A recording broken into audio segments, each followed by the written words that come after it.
यहाँ शक्ति शब्द से हमारा तात्पर्य यांत्रिक शक्ति से है। शक्ति का उपयोग अक्सर प्रकाशिकी ऑप्टिक्स में भी किया जाता है।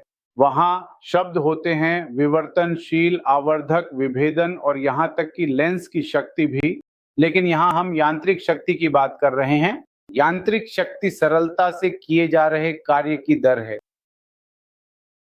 शक्ति कैपिटल P W/T यानी किए जा रहे कार्य का अनुपात समय से है।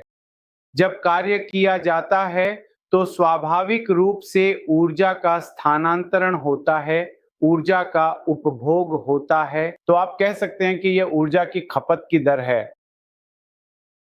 इकाई लिखने के लिए कार्य जूल में होता है और समय सेकंड में होता है। ये वॉट होता है जो शक्ति को मापता है। मैंने वॉट के लिए कैपिटल लेटर लिखा है क्योंकि यह वैज्ञानिक जेम्स वॉट के नाम पर आधारित है। यहाँ आप देख सकते हैं कि वॉट सेकंड जूल के बराबर है।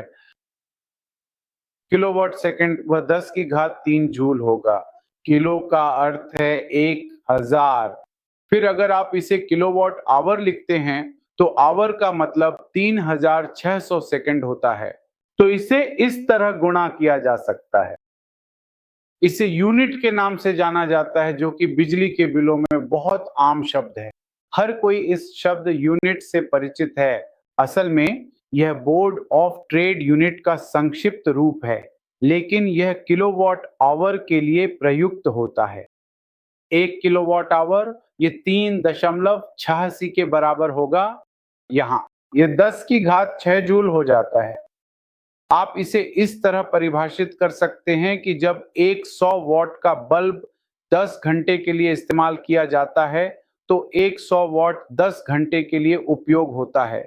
इसका मतलब है कि गुणनफल 1000 किलोवाट आवर होगा और इसे एक यूनिट के रूप में जाना जाएगा।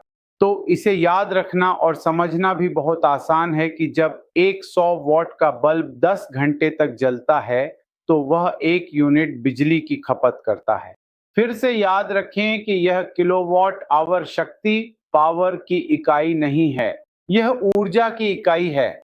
जब आप बिजली का बिल चुकाते हैं तो वह आपकी खपत की गई ऊर्जा के लिए भुगतान होता है।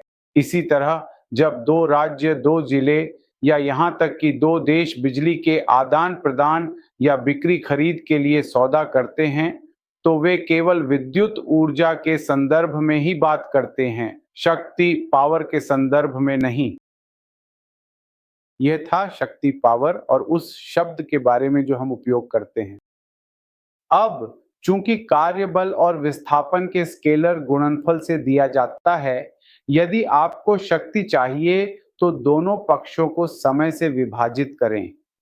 यह शक्ति पावर बन जाता है, जबकि दूरी या विस्थापन को समय से विभाजित करने पर यह वेग वेलोसिटी होगा। तो शक्ति बल और वेग का डॉट प्रोडक्ट है, जिसे आगे Fv को थी के रूप में विस्तार से बताया जा सकता है। यदि थय को 0 या 180 डिग्री पर रखा जाए तो शक्ति अधिकतम होगी, यानी जब बल और वेग दोनों या तो समानांतर या विपरीत दिशा में हों। दोनों ही स्थितियों में शक्ति की खपत या स्थानांतरण अधिकतम होगा। यदि यह कोण 90 डिग्री हो जाता है तो स्पष्ट है कि उस स्थिति में COS 90 शून्य हो जाता है। तो जब भी बल और वेग दोनों परस्पर लंबवत होते हैं तो उपभोग की गई शक्ति शून्य होती है, जैसा कि समान गति वाले वृत्तीय गति के मामले में होता है। देखिए, इस स्थिति में बल और वेग दोनों ही परस्पर लंबवत हैं।